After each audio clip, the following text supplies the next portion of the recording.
வணக்கம். அதிமுகவின் மாவட்ட செயலாளர்கள் அந்தர்பல்டி அதிர்ச்சியில் எடப்பாடி பழனிசாமி. நண்பர்களே, இந்த வீடியோவிற்கு ஒரு லைக் மற்றும் சப்ஸ்கிரைப் பண்ணிருங்க. அதாவது, அதிமுகவின் தற்பொழுது நிலைமை சரியில்லை. எடப்பாடி பழனிசாமி அவர்களுக்கு அதிமுகவை வழிநடத்துவதற்கு தகுதி இல்லை. எடப்பாடி பழனிசாமி அவர்களை விட்டு நாங்கள் விலகுகிறோம் என்பதற்கேற்ப தற்பொழுது தென் மாவட்ட செயலாளர்கள், மாஜி மாவட்ட செயலாளர்களும் தற்பொழுது ஓபிஎஸ்ஐ தேடி சென்றுள்ளனர்.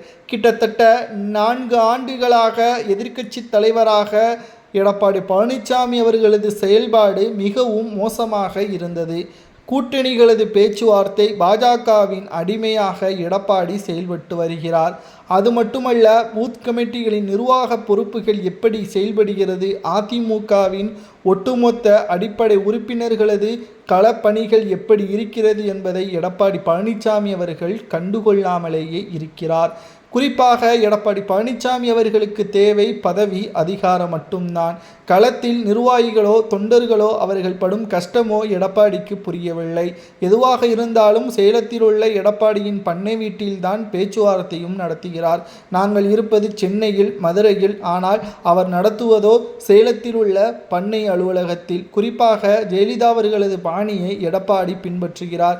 ஜெயலலிதா அவர்கள் மிகப்பெரிய ஒரு ஆளுமை. அது மட்டுமல்ல, அதிமுகவை இத்தனை வருடங்களாக கட்டி காத்து கலைஞரை 10 ஆண்டுகள் அரியணை ஏற விடாமல் ஆக்கியவர் ஜெயலலிதா அவர்கள்.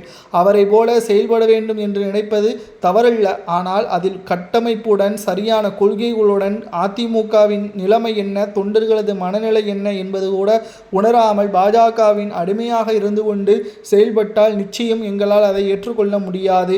மேலும் எடப்பாடி பழனிசாமி அவர்களிடம் இருப்பதை விட ஓபிஎஸ் பக்கமே சென்று விடுவதுதான் சிறப்பாக இருக்கும் என்று கூறி மாவட்ட செயலாளர்கள் தற்பொழுது ஓபிஎஸ் அவர்களுடன் திமுகவில் இணைய உள்ளதாக தகவல்களும் தற்பொழுது கிடைக்கப்பெற்றுள்ளது.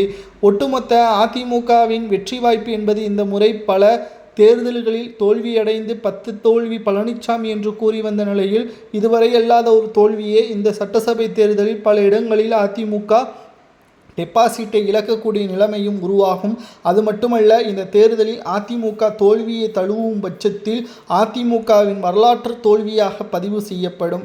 அது மட்டுமல்ல, 2026 சட்டசபை தேர்தலில் விஜய் அவர்களது ஒட்டுமொத்த ஆதரவோடு தாவேகா ஒரு பெரும்பான்மையை நிரூபிக்கும் என்ற தகவலும் கிடைக்கப்பெற்றுள்ளது. அதிமுகவின் மாவட்ட செயலாளர்கள் தற்பொழுது திமுகவில் இணைவது சரியா தவறா என்பதை உண்மையான தொண்டர்களும் ஓபிஎஸ்ஸின் ஆதரவாளர்களும் கமெண்ட் வாயிலாக கூறுங்கள்.